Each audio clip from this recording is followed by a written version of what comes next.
Hi, everyone. My name is Daniel Ramage, and I'm the General Manager of Swine Innovation Pork. And on behalf of our team, I want to welcome everyone to the webinar today with Dr. Alison Van Eenennaam. Before we get started, I just want to tell you a little bit about Swine Innovation Pork and why events like today are so important. As some of you might know, our organization facilitates and coordinates research and knowledge transfer at the national level for the Canadian pork sector. That includes the management of Swine Cluster 4, which is a collaborative research cluster focused on sustainability and resiliency and growth across the sector.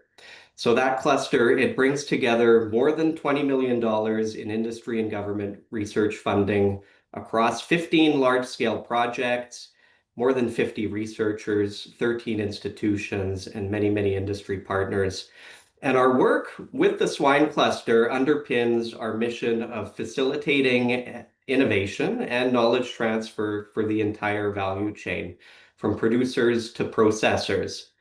And that mission, that's why we're pleased to have you here today to learn about the latest on gene editing, how it's transforming livestock production, and the importance of this tool for innovation. So on a quick housekeeping note, if you are looking for a French interpretation, I'd ask you to look to the bottom of your Zoom window for the interpretation globe icon.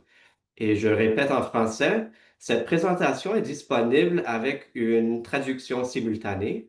Alors, appuyez sur le bouton en forme de globe au bas de la page et sélectionnez l'audio en français. Vous pouvez changer la langue n'importe quand pendant la présentation en appuyant sur le globe. So you can change the language by clicking on the globe icon.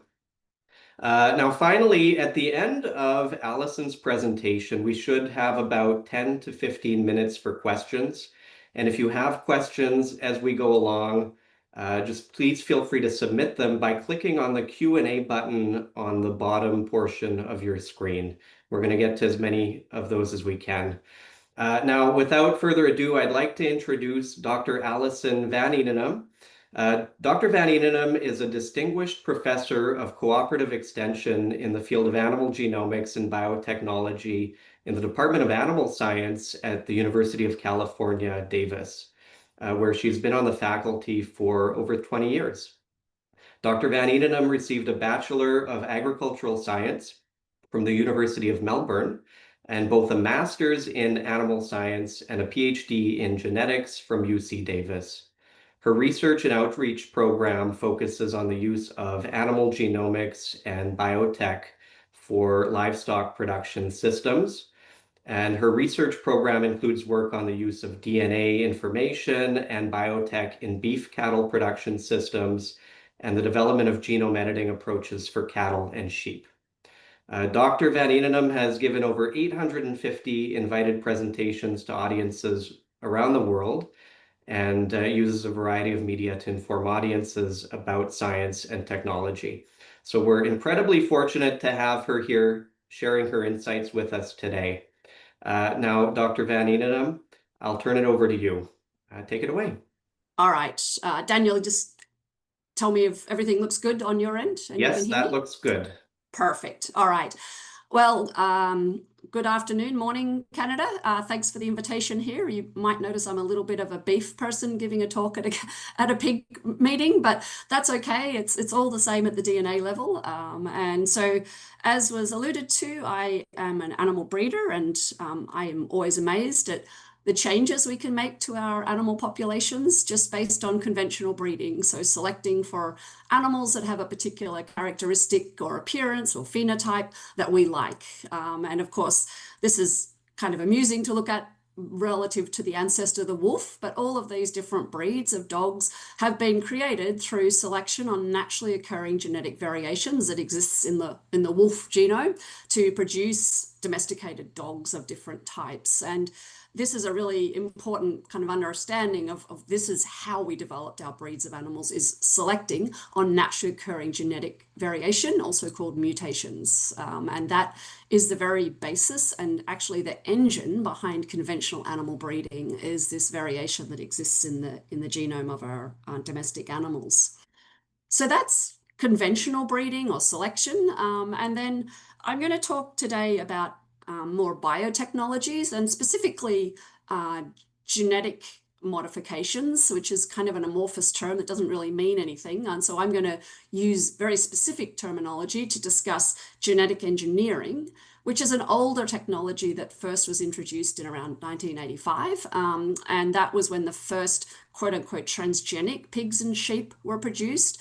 So this is genetic engineering, where we were traditionally bringing in DNA from an outside source into the genome of pigs. And you were kind of forerunners in this, and you may recognize on this slide here the pig over here is the Enviro pig, which came into being in about 2001. And so when we're talking about conventional or old-fashioned genetic engineering, if you will, you can probably recognize the number of animals here. So here's Dolly the sheep, the first cloned sheep, and here's the Aqua Advantage salmon. Some of these technologies have been around for over 25 years now. And just to remind you of what Canada had in this regard is the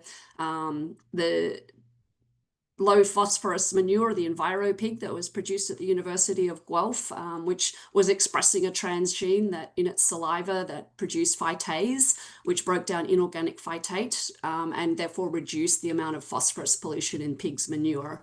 There was other examples. For example, in 2006, University of Missouri introduced a gene that produced more omega-3 fatty acids in meat and pork, bacon, for example, but again, expressing an exogenous or transgene in the pig to produce the omega-3 fatty acids. And to be honest, as a technology, we haven't had very many products that have been able to make it through the regulatory system to get approval for food use authorization. In fact, in the whole history of this technology, which has been around 40 years now, there's only ever been 2 approved food animals that are genetically engineered. That was the Aqua Advantage salmon, also produced originally in Canada, that finally got food use approval a couple of years ago. And more recently, at the Gel-safe pigs, which have the alpha-gal gene knocked out, they were produced using old-fashioned genetic engineering as well. So they have some exogenous transgenic DNA that was used to silence that gene. And that's really a shame because there have been some really useful applications of this technology, but the regulatory path to get to market has been so expensive, in part, I would argue, due to the kind of the pushback against genetically engineered plants or GMO plants like Roundup Ready and the like, that it really hasn't played a significant role in animal breeding, and it just has been out of reach for animal breeders, I guess would be a fair way to put it. So what we see here, though, is that around about 10 years ago, or coming on 15 now, really, we started to have the introduction of gene editing, which is different to genetic engineering in that we're using a targeted tool to introduce an alteration in the DNA. So what is gene editing? Well, basically, gene editing involves the use of what are called site-directed nucleases, which are just a fancy pair of scissors to introduce a break in the double-stranded DNA that makes up the DNA helix that you're all familiar with. And the beauty of this technology, whether it's CRISPR-Cas9 or TALENs or zinc fingers, is that you can introduce a targeted break at the gene you're trying to work with. And if, for example, you introduce a break and the cell's natural repair machinery makes a small mistake, so it drops a base pair or it inserts a base pair, you can get what's called a knockout, or in regulatory language, an SDN1. So there's no novel DNA or introduced DNA in this example, and this is used when you want to inactivate a gene. So you want to turn off the function of a gene that gives your pig some attribute you don't want. For example, making it susceptible to PRRS virus. That would be an example of a gene you'd like not to have turned on. Alternatively, this right-hand pathway over here, basically you provide a donor template shown in pale blue, which basically intragresses at the double-stranded break, and you can do things like allele replacement. So you might bring in an allele from one breed. For example, in cattle, you might bring in the allele not to grow horns into dairy cattle, like Holsteins, that normally would grow horns, such that they no longer are growing horns. They're genetically polled and they don't need to be mechanically removed. So that would be an example there. And the regulatory language around that is SDN2 for a short repair template that's from the same species. So example, an allele substitution between cattle breeds. And SDN3 refers to when you're using a donor template from outside the gene pool of your species. In other words, things like the phytase pig would fit into that. So you can make transgenic animals using genome editing. It depends on whether or not you've provided that donor template and the origin of that donor template. I'm going to play a little video to maybe explain that if that was too difficult. And I'm a bit of a keen person on videos explaining things, so I'll let this little video take it away. For centuries, animal breeders have selected individuals displaying desirable qualities and bred them to produce particular goals. Breeders are actually selecting unnaturally occurring DNA sequence variations that result in differences between individuals, like the color of a cow's coat. Using conventional breeding programs, achieving desired changes can take decades, especially in large livestock species like cattle, which have long generation intervals. Innovations in biotechnology are poised to help breeders improve the rate of genetic gain. Genomes are made up of DNA, containing the collection of genes, unique instructions detailing every characteristic of an individual. What they look like, the amount of milk produced, or resistance to disease. Genome editing offers an opportunity to edit these instructions precisely. One method to edit genomes is the CRISPR-Cas9 system. This system has two components: the Cas9 protein, which cuts DNA, and a guide molecule that directs Cas9 where to cut. Bound together, they form a complex that introduces a precise cut in the DNA. The break is then mended by the cell's natural DNA repair machinery. This can be used to inactivate undesired genes, like those that cause disease. Alternatively, the repair machinery can introduce useful DNA sequences which result in desirable traits, like heat tolerance. Genome editing complements traditional breeding methods. It has the potential to introduce useful traits like disease resistance and adaptability into genetic improvement programs, addressing some of the problems facing global agriculture.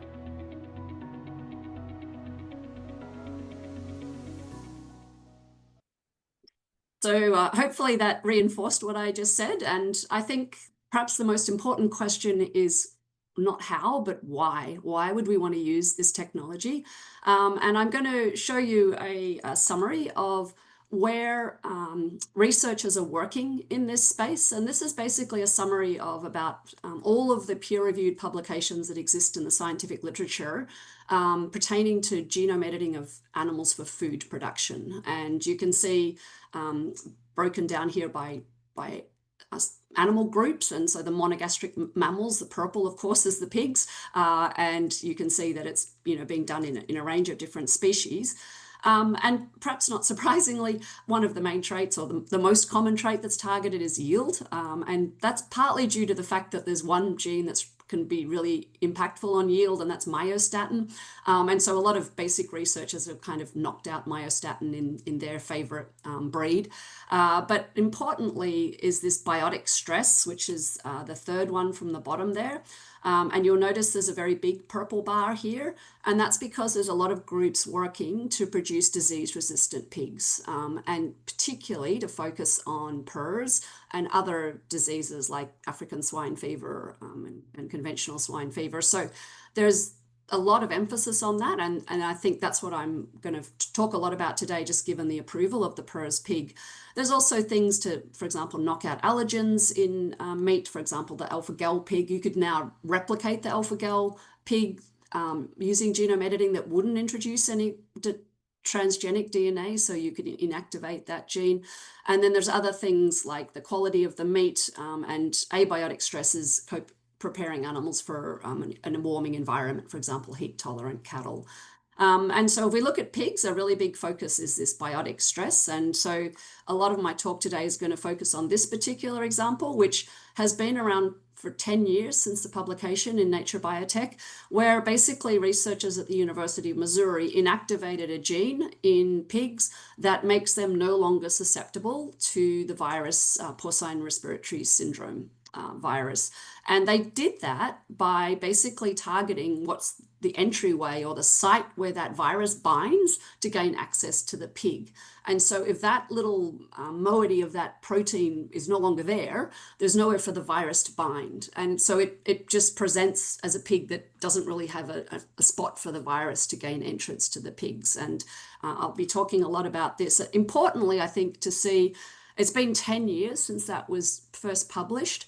And as I'll discuss, it got approved in the United States this year, 10 years from publication to commercialization, as compared to genetically engineered animals, where I showed you, what was it, 1985, I think the first ones were produced. It literally took about 40 years from publication to commercialization. So I think that's a step in the right direction, because that regulatory hurdle has really kind of hampered the use of this technology. Another example here from China is where they were able to knock out a gene that basically produced pigs that have lower fat and improved survival. And this is just another example of a thing that's been done with genome editing, not necessarily commercialized, but as I'll get to, there's a lot of work being done in this field in China particularly.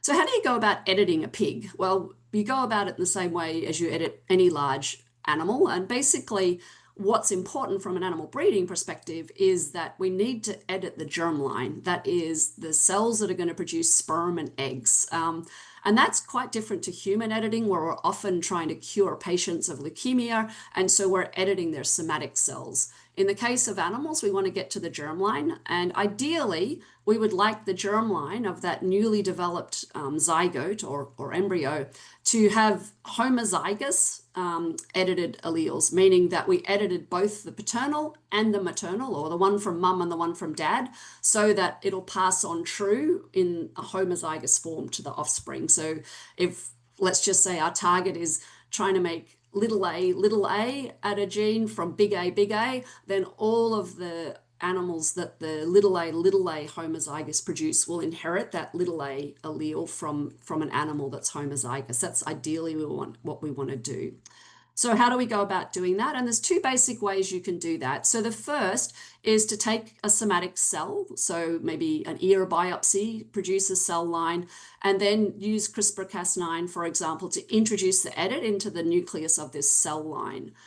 Well, that's great. You've now got an edited cell line, but you would like an edited pig. So to produce an animal from that cell, you basically need to invoke somatic cell nuclear transfer cloning. And so basically you'll collect oocytes, in your case from sows, remove the nucleus from that oocyte to produce an enucleated egg.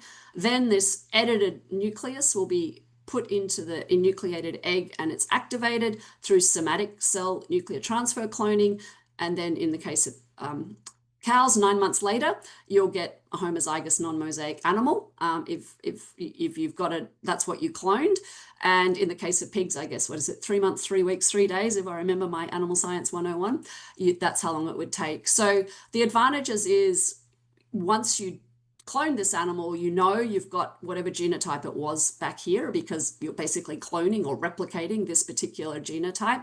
And you can do things like really high levels of knock-ins, or the kind of that right-hand pathway where you're using a donor template. That only really works well in dividing cells, and so that's all good. The problem is cloning efficiency is quite low, meaning you don't get high rates of survival, and not all cells clone well. So it's still a little bit of an art, if you will, to get high rates of survival through cloning. So that's the kind of the one approach you can use. The alternative approach is, in this case, you're editing the embryo, so the developing embryo, the next generation. In this case, you get an oocyte from an elite pig, in your case, and then you'll fertilize it with sperm from an elite boar. to produce an embryo that you then introduce the genome editor to through either microinjection or electroporation to edit in the one cell stage. With any luck, that's the zygote stage. Then you'll transfer that embryo to a surrogate dam. And if you're very, very lucky, you'll get either a heterozygous non-mosaic animal or the homozygous non-mosaic, the holy grail. And mosaicism refers to when there's more than one genotype in an animal. And this can occur if the editing occurs after that first cell division. So as the embryo goes from 1 cell to 2 cell to 4 cell to 8 cell, you can imagine if you're editing one of the 8 cell embryos, that an eighth of that embryo will get that edit, whereas the 7/8 will get the unedited version. And so what you tend to get with editing in embryos is these mosaic animals, which have genotypes that maybe aren't edited, or maybe in this case, heterozygous edit here. And you're interested in is making sure the germline passes it on. And so in order to get to the homozygous non-mosaic, in this case, you often will have to get to the heterozygous here and then cross those two heterozygous to get the 1 in 4 that's going to be the homozygous mosaic. And so the disadvantage of microinjection is that this mosaicism, which is problematic, and there's low levels of knock-ins, but if you're just trying to knock out, it's a good method. But the advantages are you don't have to clone, and you can edit like all of your founder animals and get a diversity of different animals that have the edits. And it has pretty high efficiency for gene knockouts. And so that was actually the approach that Genus used to produce the PRRS-resistant pig that I alluded to earlier. So they took embryos from their elite donor lines. And so, of course, pigs are a 4-way cross at the top, 2 parental, 2 maternal lines. They'll take all lines and get a zygote or oocytes from elite sows, and then they'll fertilize that with elite semen, and then they'll introduce the editing reagents to the 1-cell embryo, put it back into a surrogate pig, and she's going to give birth to these animals, some of which are what we want, the homozygous non-mosaic animal that is knocked out at both alleles. Maybe the heterozygous non-mosaic is good. All the rest of these guys are what's called the mosaics, which we don't really want because they're not going to breed true. And so you'll get some pigs that are unedited, some that are mosaic, and then the 2 that you really want are these guys, the heterozygous or the homozygous. And then these heterozygous can be bred with each other. The homozygous obviously is what you want. So that's the approach that they've used. And if you look more generally at editing that's being done around the world, and this again alludes back to this publication I did for the European Food Safety Authority, which looked at 195 peer-reviewed publications using editing to produce food animals. And what you'll find is that CRISPR is far and away the most popular editing tool, and that's because it is relatively inexpensive and easy to use.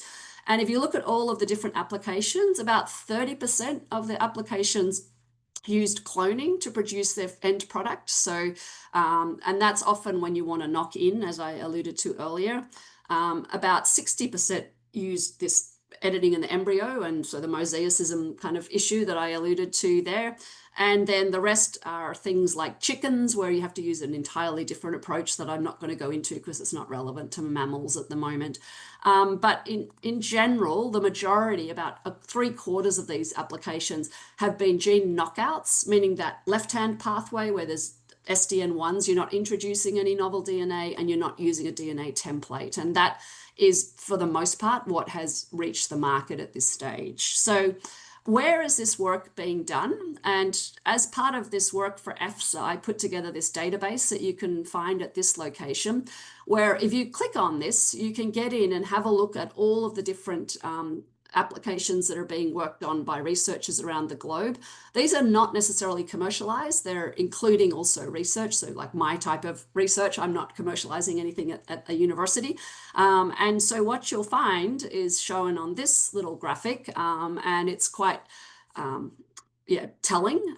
So you see, again, the breakdown by species or types of animals, but China is leading this field by a long shot. And you can see there that the majority of the applications, over 100, are coming out of Chinese researchers. And then United States is next, followed by Japan, and then a sprinkling of other countries. Those Norwegians are doing salmon there.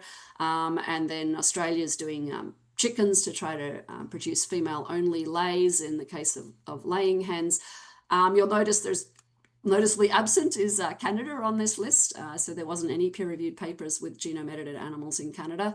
And if you drill down in this database, and so I'm going to just show you, if I pick species here and I click on pigs, which I assume is what you guys would want to do, you'll get to this table here, and I've kind of blown it up on the next page to see what are people working on in pigs, and that's shown. And again, this is up the top here. It says undergone a regulatory process. No, what that means is this has not reached the commercialization stage. So this again is just research that's being done in pigs. And that's summarized here on this slide. So that's a breakdown of all of the research papers for gene-edited pigs that existed when we did this literature review of the global literature. And what you'll notice here, if you just look at the country of origin, is China is really dominating the work that's being done in pigs. So there's a little sprinkling of different countries, but for the most part, they're the main players here. And then if you look at the genes that are being targeted, CD163 is the PRRS-resistant pigs. And there are some others here I recognize just because I'm a gene jockey, but this KISS one is trying to produce pigs that don't get to sexual maturity, so to avoid having to castrate to avoid boar taint, so basically pigs that would never develop boar taint. Here's myostatin, our favorite double-muscled one, which can increase yield. And then there's a range of different genes that are targeting either disease-resistant loci or various things such as producing pigs that are infertile that you could do semen or what's called surrogate sire technology with. I'm not going to get into that. I'm going to focus today mostly on the pig. I guess my point is a lot of this work is getting done in China, and I anticipate, although they have nothing commercialized at this stage, that they are planning to use this technology in their agricultural production systems. And of course, pigs are a big part of, or at least pork is a big part of the Chinese diet. So this has been through a regulatory process versus yes or no. That what I showed you on the previous page, we're still in the research phase. This regulatory process discussion is a really important one because, as I mentioned, that's kind of what stopped genetic engineering from coming to market and derailed the EnviroPig, for example.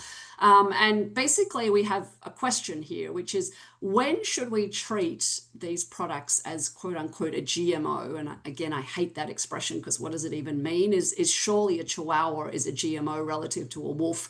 But that's just conventional breeding. And so I much prefer the more precise terms of if you have introduced a transgene or a recombinant DNA insertion, then that is transgenic and you'll be regulated as a GMO. And that's traditionally how we have regulated it.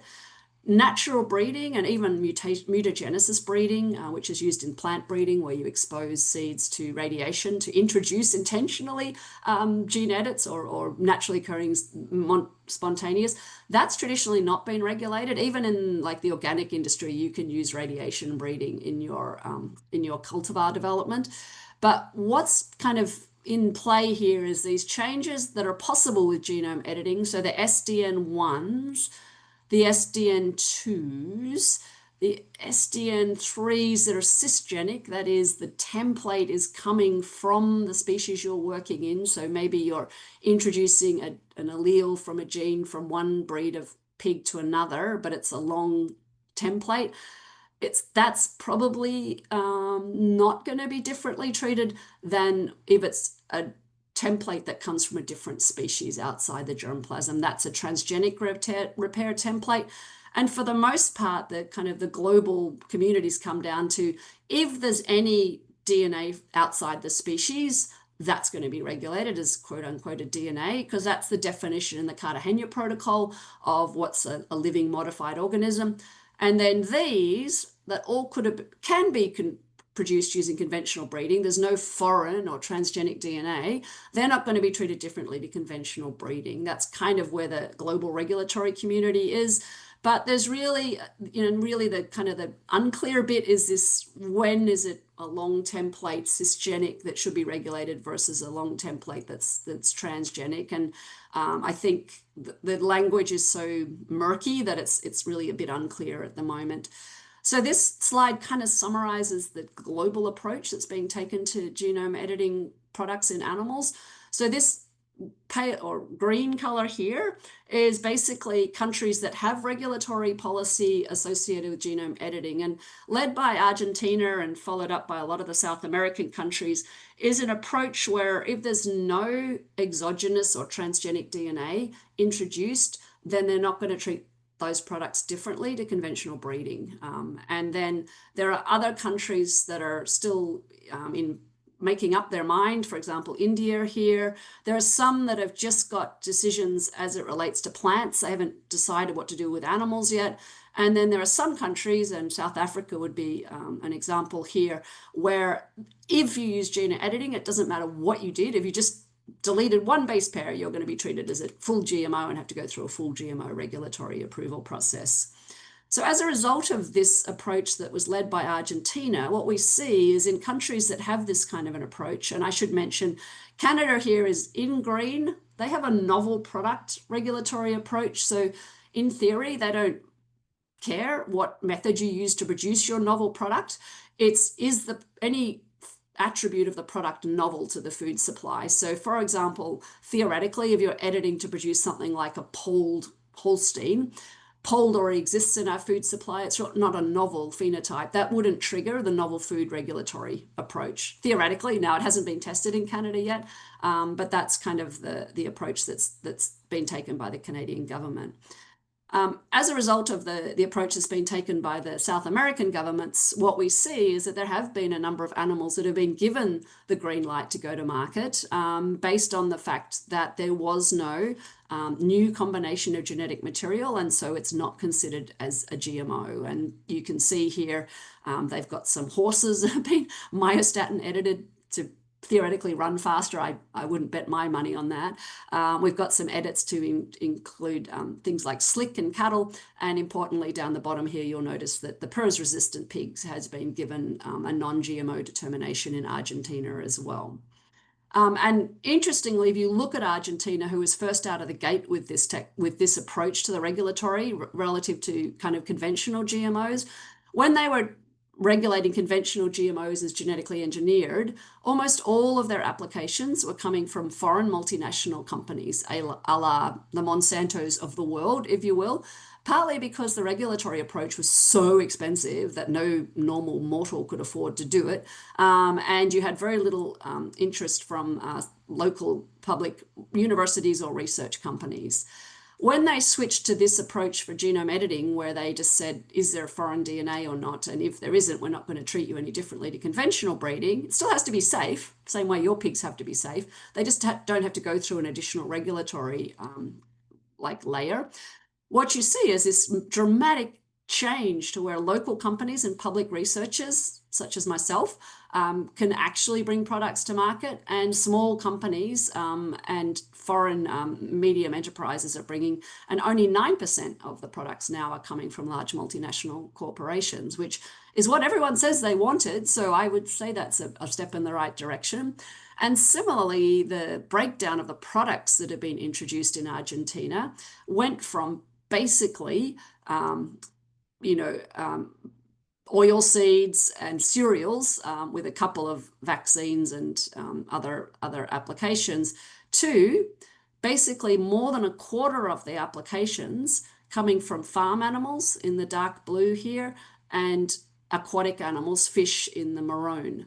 So we went from 0 to over a quarter because the regulatory approach allowed edits that could have been achieved using conventional breeding to go forward as a non-GMO. So regulatory approaches matter in terms of who gets to play, what technologies get used, and what species and traits get worked on. And it's a much wider portfolio when you allow small players in, because they can focus on regional problems for diseases or whatever they're trying to do. So this is Brazil's list of animals that have gone through regulatory, and so you can see some similarities with the Argentinian approach here.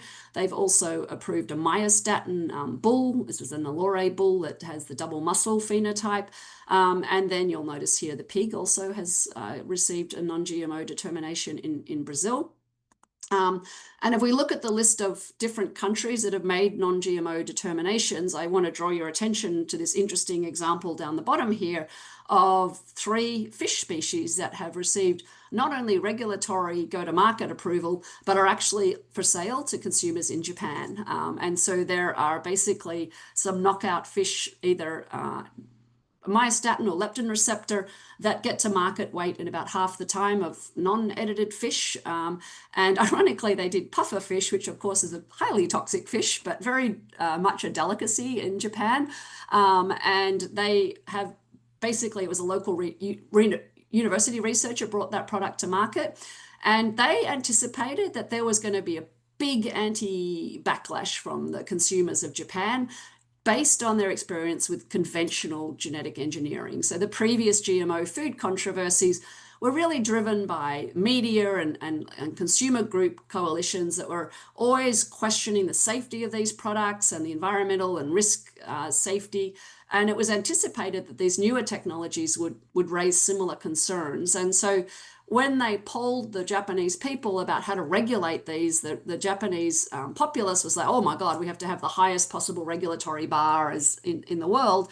But actually, Japan took a different approach and followed the Argentinian lead and said, if there's no novel DNA, we're not going to treat it any differently.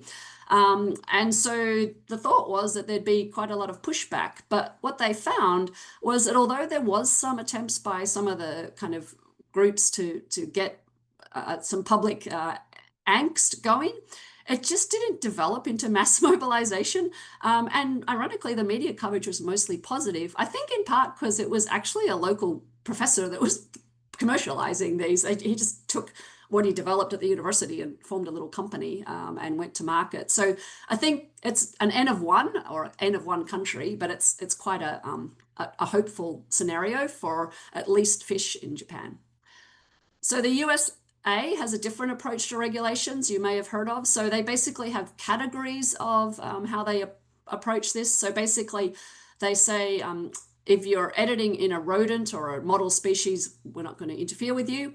If you're editing in a food animal and you're introducing an edit that's already in the population, such as, for example, the SLIC mutation in cattle, which already exists in, for example, Senapol, then we're going to ask for some data. And then if we've identified this is a low risk product, then they're going to give it enforcement discretion. And that decision has been made for 2 cattle, these specific 2 cows, this one and this one, by the FDA, that basically said that these animals can go to market, even though they are technically new animal drugs, according to the determination of the FDA, because in this example, they're mimicking naturally occurring variation, they're going to be allowed to go to market in the absence of a full new animal drug approval, which is what you would typically do for a new animal drug for something like ivermectin. That probably was not a good choice of drugs, but anyway, you do have to go through a new animal drug approval process. And that is basically what they've said will be needed to get approvals for products that are proportionate to the risks associated with a particular product. And that was the approach that PIC took to get a full new animal drug approval. And they received that this year in April the 30th. And just again, what they're going to have to do is edit all of these lines, the sire and the dam lines, and get both boars and sows that are homozygous recessive in all of those lines, that then will come together to produce the animals that are sold to producers. So the producers really won't deal with this. They'll just buy a pig that is resistant to PRRS. So these are the animals that are going out to producers. This kind of elite nucleus lines are where they're doing the editing, and then that just gets passed on from these edited animals down to their offspring and so on in the normal way that semen and eggs pass on genetics to the next generation. So there's no editing or anything involved down at the commercial production level. It's up here in the kind of the seed stock level. So that's the total sum of all of the products that have undergone a regulatory determination, food animal determination, globally. So there's in the US, there's just those 2 cows, and each new split cow would have to go through a separate enforcement discretion decision and the approval for the pigs. And so the pigs have now received either a new animal drug approval in the case of the US or a non-GMO determination that allows them to go to market in the Dominican Republic, Colombia, Brazil, and Argentina. And PIC has gone publicly on record saying they're seeking approvals or non-GMO determinations in Canada, China, and their other major export markets before they take it forward, because obviously they want to be able to export product. The EU, they're still deciding what they're going to do. They've historically been almost impossible to get an approval for, and it's quite feasible that there'll be 2 lines of pigs. There'll be the ones that can still get sick that'll go to the EU, and the disease-resistant ones that'll go to countries that have made a determination that this product is allowed to be commercialized, which is kind of ironic because I would argue disease-resistant pigs pretty much fits with everybody's definition of sustainability. And so not allowing that into your system, is not necessarily working in the right direction as sustainability. I did want to touch on labeling, and I know this is a particularly political topic, but I am going to try to be as apolitical as I can. And so we have a number of voluntary labels. If you go into any grocery store, you'll see all sorts of labels that give consumers that are interested in either avoiding or supporting a particular production practice, like maybe you want to support organic or you don't want to have RBST, you can find these voluntary labels on all sorts of products. In fact, non-GMO project, you can find it on water and salts and condoms. I mean, stuff that has no DNA. So it's really a nonsensical label, but that has been allowed to, I would argue, fester a little bit, because we've kind of got this situation now where we've got this absence labeling that has been monetarized. So if you are really pushing consumers to buy something that's absence labeled, so no non-GMO, you kind of have to convince them that the competitors are using it and that it's dangerous, because otherwise, who cares? And so we've kind of got this strange situation now where what appears quite innocuous, so non-GMO labels, where it provides consumers that want to avoid GMOs an option in the marketplace, it kind of has come along with a marketing campaign that has demonized the technology to kind of scare people into conventional foods. And for example, you'll often hear, conventional foods are covered with pesticides, or producers use antibiotics all over our conventional pigs. Buy our organic pigs, they don't have antibiotics, and that's often not supported by actual data. And the problem with this is it's fine when it's voluntary. It's when it becomes mandatory, it becomes an issue. And I use this a little bit tongue-in-cheek because there's a lot of things that consumers might like to know about how a particular animal was raised. And there are some things that are materially important. So for example, if the product is materially different, so if it's got different levels of, protein, or it's got an allergen, a peanut allergen that you wouldn't expect to see in pork, for example, that's a material difference that's mandatorily labeled. So you have to have that on products that contain peanuts, because people with peanut allergens would be affected.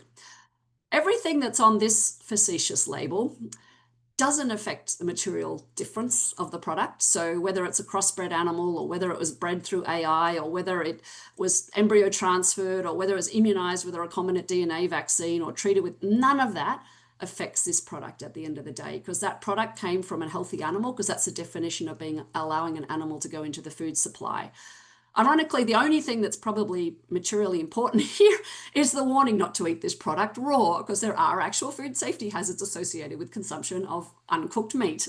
But I could make an argument that a consumer has a right to know all of this, and therefore we have to have supply chain segregation of animals that were bred by AI versus natural service, for example. And it gets complicated and expensive. And a lot of this is driven by this, what has become, I would never have guessed this, but a lot of this is driven by influencers who have, for example, created fear around a technology. So this is an image of Food Babe, who you may or may not know. She's a computer science major who's of the opinion that if you can't pronounce a chemical, it should not be in food. And she was actually able to successfully mobilize her Food Babe army to convince Subway sandwiches to remove a preservative from its bread, because it was the same chemical as used in the manufacture of yoga mats. So none of that actually makes any material difference, whether that's true or not. And it was a preservative that was actually, associated with trying to keep the bread fresh. So you can create fear around this. And I think what worries me as an agricultural scientist at the moment in this juncture in history is there is so much misinformation and fear getting spread around agricultural technologies that we're going to lose access to them, whether it's pesticides, whether it's GMOs, whether it's mRNA vaccines. And it's been impossible, in my experience, to counter the narratives. And so now we've got, Food Babe advising the federal government on how our food supply should be raised, and rather than what has historically been subject matter experts. And I quote here from Dr. Peter Doherty, who's the only veterinarian to ever win a Nobel Prize, and he happens to be Australian and come from my alma mater, so I'll proudly claim him. But he's written a really interesting book called The Knowledge Wars, and he says that how are we going to look at reality? Are we going to understand truth as understood by people with professional experience, or basically invented by influencers? And if we get deflected by these absolutism of you can never use GMOs or you can never use pesticides, whether it's based on sincere beliefs or ideologues or people making a buck out of it, it really is problematic for the future of innovation in agriculture. And if we lose access to technologies like GMOs, I think what the narrative of what happens if we can't use these technologies, for example, not have disease-resistant pigs, the opportunity cost really needs to be brought to bear because it's such an important role. So one thing that's, might sound easy, but if you think about it, scaling editing to pig populations is going to be time consuming. So yes, these pigs have approval, but if you think about it, basically, we've just got through this first bit here. So we, being PIC, has generated the pigs and got the homozygous sows and boars for each of their 4 parental lines. So that's what they've got here to produce this small nucleus that they'll now use for their multiplication. But to multiply it, you're going to have to come down here through the commercial production, and they're only going to do that when it's been approved in the countries where they're planning to export pork to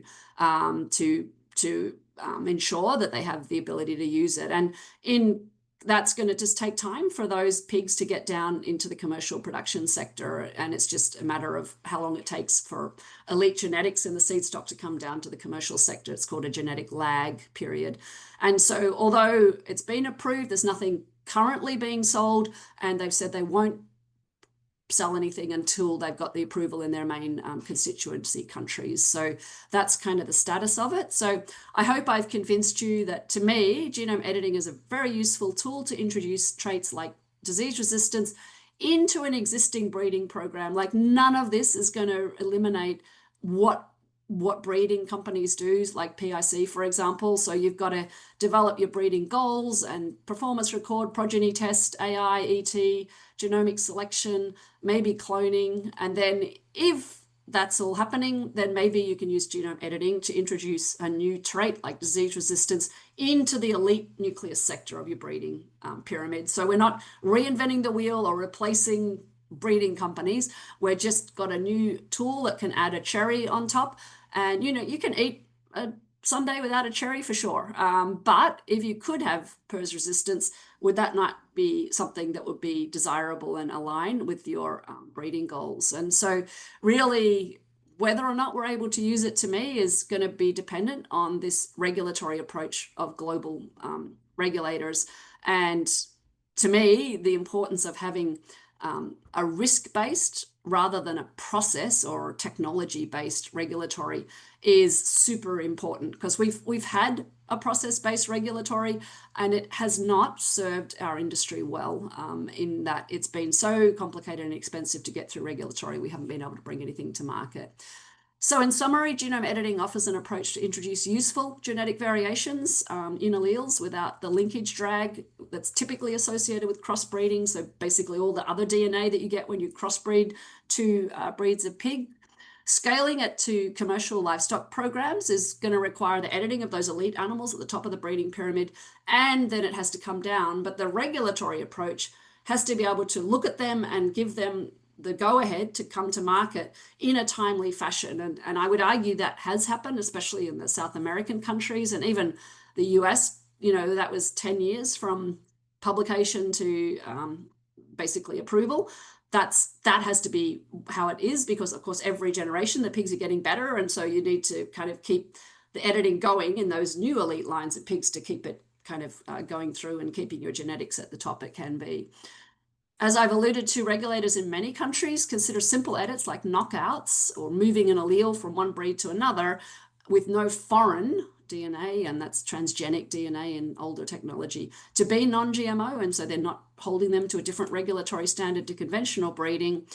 And then regarding the labeling, genetic variation, DNA variation, is not a food safety issue. Like, we eat genetic variation every day. Every meal you've ever eaten is genetically distinct from every other meal. And basically your stomach breaks DNA down. It's not bioactive, and then it becomes food. And so I think developers historically have been understandably wary of mandatory labeling, because that now brings all of the costs to the entire food supply chain, instead of the differentiated branded product maintaining integrity and supply chain verification for their value-added product that consumers say they want. So, for example, I don't know, cage-free eggs, for example. What this does is it would make everybody have to have a label as to whether or not it's genome edited if we made mandatory labeling.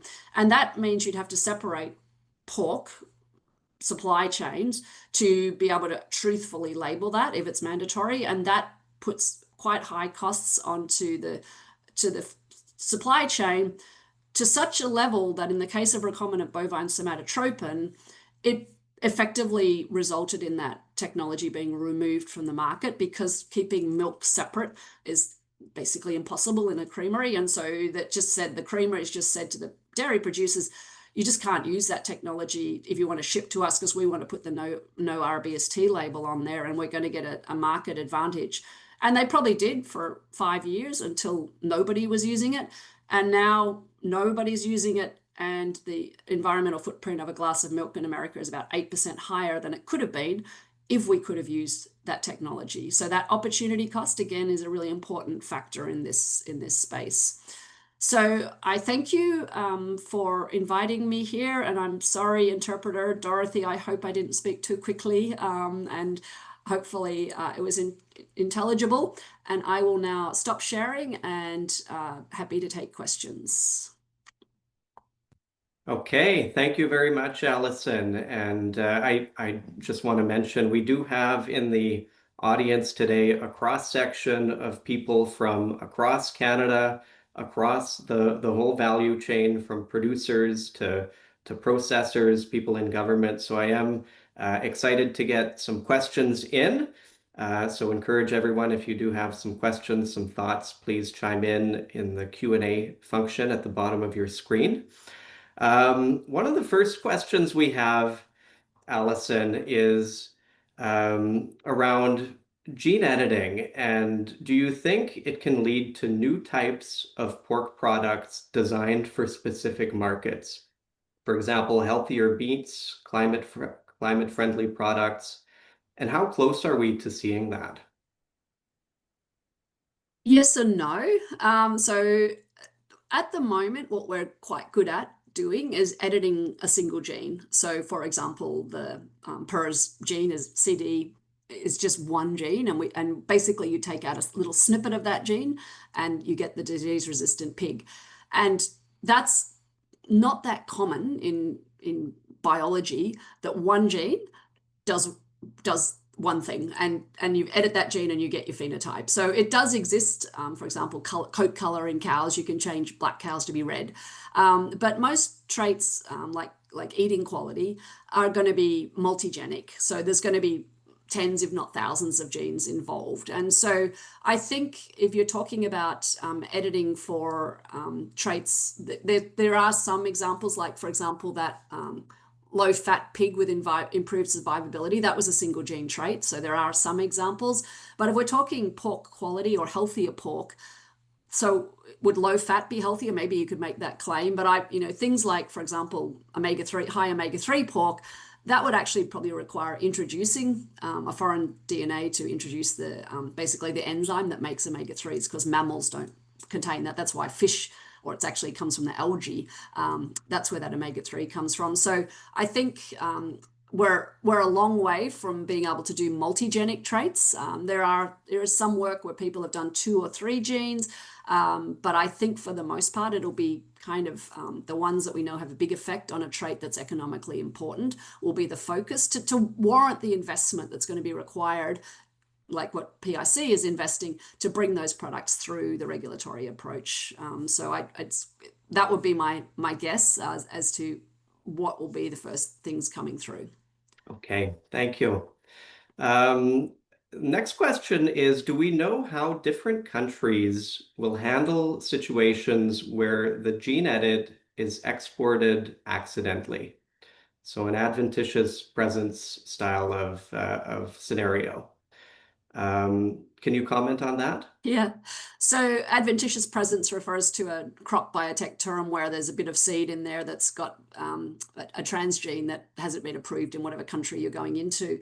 And, historically, the way that we could detect whether a plant carried a transgene is, sorry, plant breeders, but they were pretty unimaginative. And so most transgenes had similar promoter or transgenic DNA sequences that turn on the gene. So you could design a PCR or polymerase chain reaction to test for the presence of that sequence. And that allows you to kind of get a handle and say, aha, I see, the 35S promoter in this shipment of soy, there's transgenic DNA in here. And that's not the case in this example. So if we're talking gene edited, there is no unique DNA sequence that's present in animals. It's in the case of a knockout.